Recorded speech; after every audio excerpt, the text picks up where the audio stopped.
नमस्कार दोस्तों, युग करवट यूट्यूब चैनल के सभी दर्शकों को और समाचार पत्र के सभी पाठकों को नववर्ष की हार्दिक शुभकामनाएं।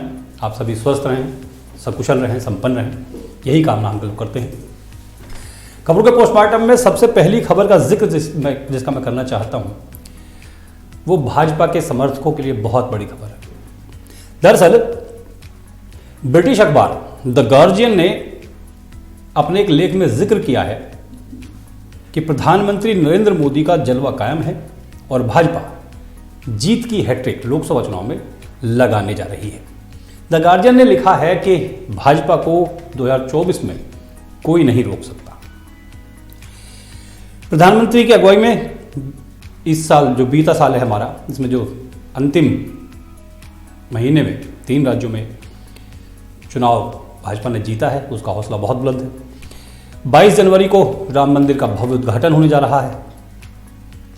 इन सभी मुद्दों की वजह से भारतीय जनता पार्टी की ताकत पूरे विश्व भर में हो रही है। द गार्जियन के लेख में लिखा गया है कि पिछले साल 3 राज्य मध्य प्रदेश, छत्तीसगढ़ और राजस्थान में मिली भाजपा की जीत ने पार्टी को और अधिक मजबूत बना दिया है, जिसकी वजह से आगामी लोकसभा चुनाव से पहले भाजपा की ताकत और अधिक बढ़ गई है। 3 राज्यों में विधानसभा की जीत के बाद पीएम मोदी खुद ये भविष्यवाणी की है कि लोकसभा में उनकी जीत की गारंटी है। लेख में कहा गया है कि भाजपा के हिंदू राष्ट्रवादी एजेंडे के साथ साथ एक राजनीतिक ताकतवर व्यक्ति के रूप में प्रधानमंत्री नरेंद्र मोदी की लोकप्रियता देश में बड़े हिंदू बहुसंख्यकों को लगातार आकर्षित कर रही है। क्षेत्र और केंद्र में भाजपा लगातार मजबूत हो रही है, ये भी अखबार लिखता है। भाजपा की मुख्य विपक्षी दल ने भले ही तेलंगाना में जीत हासिल की, लेकिन अंदरूनी कलह की वजह से कांग्रेस कमजोर दिख रही है। लेख में लिखा है कि विपक्षी गठबंधन INDIA अभी भी महत्वपूर्ण मुद्दों पर एकजुट नहीं है। एक साल खत्म हुआ है, नया साल आज से शुरू हुआ है, तो कई मापदंडों पर चर्चा चल रही है। फिल्मी दुनिया में जो चर्चा है वो फिल्मों के प्रदर्शन को लेकर है। साल का आखिरी महीना 2023 का दिसंबर महीना 2 फिल्मों के लिए काफ़ी अच्छा साबित हुआ। दिसंबर के महीने में रिलीज हुई डंकी और सलार बॉक्स ऑफिस पर अपना दबदबा कायम किए हुए है। दोनों ही फिल्मों को ऑडियंस का शानदार रिस्पॉन्स मिल रहा है, पब्लिक बहुत पसंद कर रही है। शाहरुख खान की फिल्म फैमिली ऑडियंस देखना पसंद कर रही है, वहीं युवाओं को मारधाड़ से भरपूर प्रभास की फिल्म पसंद आ रही है। इन 2 फिल्मों के अलावा रणबीर कपूर की एनिमल भी साल के अंत में दर्शकों को अपनी तरफ लाने में, आकर्षित करने में कामयाब रही है। शाहरुख खान के लिए यह साल बहुत अच्छा गया है। उनकी फिल्म पठान, जवान, डंकी दर्शकों को पसंद आई है। प्रभास की सलार टिकट खरीद पर अच्छा प्रदर्शन कर रही है। प्रशांत नील के निर्देशन में बनी इस फिल्म में पृथ्वीराज कुमार सारन भी अहम भूमिका में है। सलार ने 10वें और साल के अंतिम दिन 14 करोड़ रुपए का कारोबार किया। नए साल के पहले दिन लोगों के लिए एक और खुशखबरी की बात यह है कि सोने चांदी के दाम स्थिर हैं, उनमें कोई उतार चढ़ाव नहीं दिखाई दिया है। 1 किलो चांदी का रेट 78,600 रुपये है, कल भी यही दाम था। 22 कैरेट सोने का रेट 58,700 रुपये है। 24 कैरेट सोने का रेट 63,970 रुपये है और कल भी ये कीमत यही बनी हुई थी। 22 कैरेट और 18 कैरेट गोल्ड ज्वेलरी के खुदरा रेट जानने के लिए आप बाज़ार में जाएं तो बेहतर होगा, क्योंकि अलग अलग इसका वहाँ पर मामला बनता है। हम ये जानते हैं कि ज़्यादातर सोना 22 कैरेट में ही बिकता है। कुछ लोग 18 कैरेट का सोना भी इस्तेमाल करते हैं। 24 कैरेट से ज़्यादा सोना नहीं होता है। और सोने में अब ये जो बाज़ार के विशेषज्ञ बता रहे हैं कि शायद कुछ दिन तक इसी तरह स्थिति बनी रहेगी और तेज़ी देखने को शायद नहीं मिलेगी। जो नौजवान युवक युवतियाँ यूपी पुलिस में भर्ती होना चाहते हैं, उनके लिए भी आज एक खुशखबरी है। उत्तर प्रदेश पुलिस भर्ती और प्रोन्नत बोर्ड ने यूपी पुलिस में 60,000 से ज़्यादा कांस्टेबल पदों पर एक बड़ी राहत दे दी है। आयु सीमा में छूट के बाद बोर्ड ने उन उम्मीदवारों को पुलिस भर्ती के लिए आवेदन करने का मौका दे दिया है जिन्होंने अपनी 10वीं यानी कि हाई स्कूल की परीक्षा 13 साल पहले ही पास कर ली थी।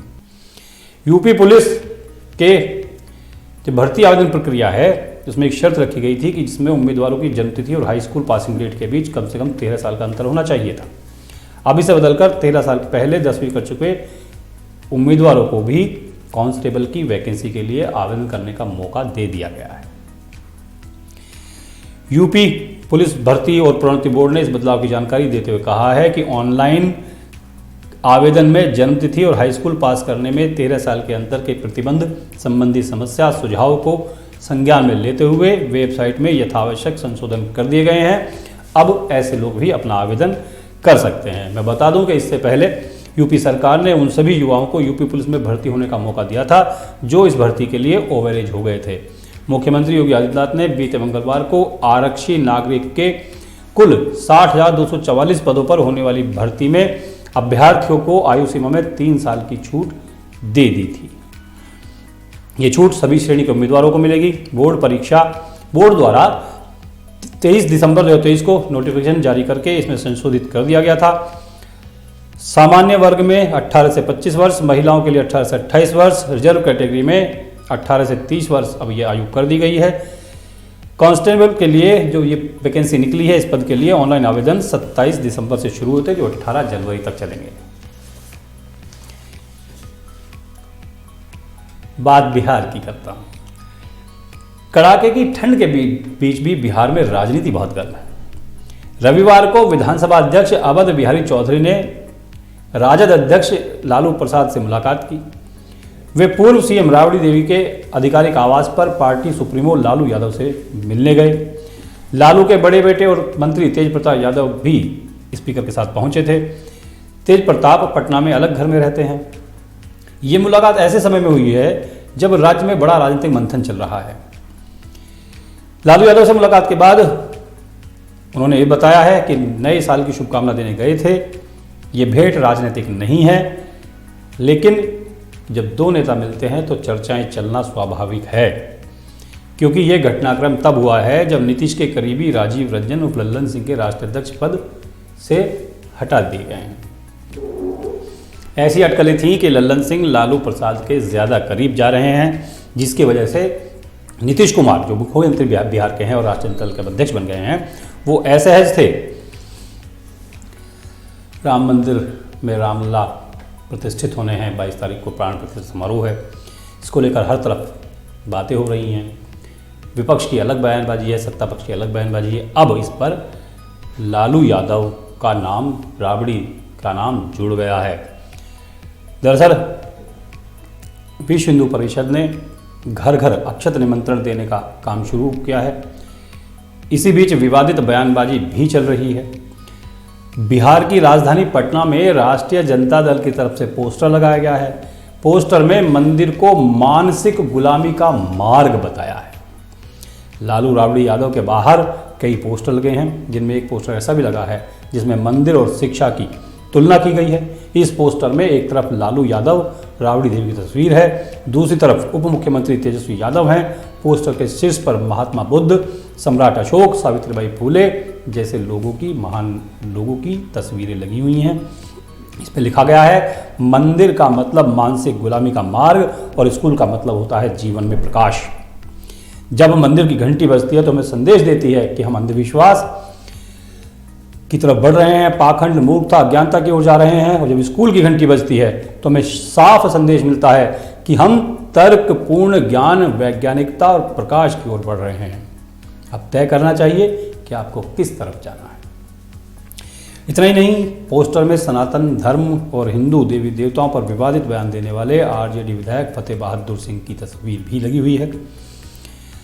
फतेह बहादुर वही विधायक है जिन्होंने विद्या की देवी सरस्वती को लेकर आपत्तिजनक बातें कही थी। उन्होंने कहा था कि हमेशा चरित्रहीन की पूजा नहीं होनी चाहिए। इससे पहले उन्होंने कई बार विवादित बयान दिए हैं।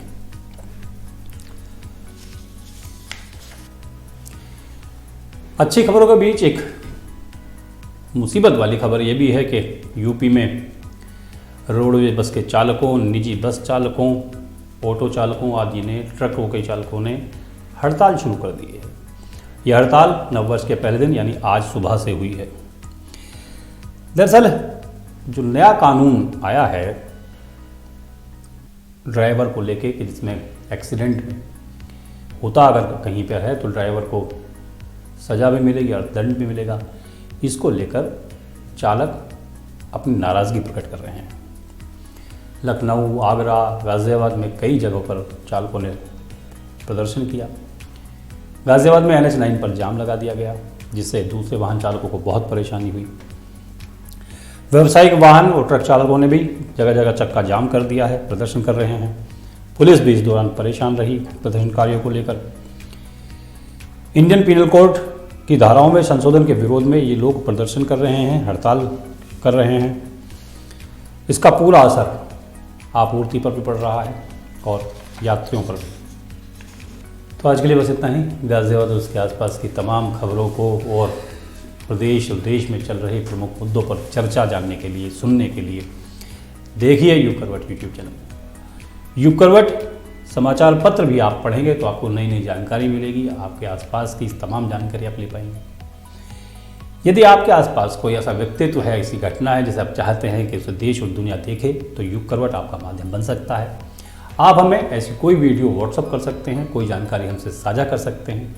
समाचार पत्र में आप अगर कोई जानकारी, कोई परेशानी, कोई समस्या छपवाना चाहते हैं, प्रकाशित कराना चाहते हैं, तो भी आप हमसे संपर्क कर सकते हैं। युग करवट यूट्यूब चैनल को सब्सक्राइब कीजिएगा, वीडियो को लाइक कीजिएगा, शेयर कीजिएगा। नमस्कार।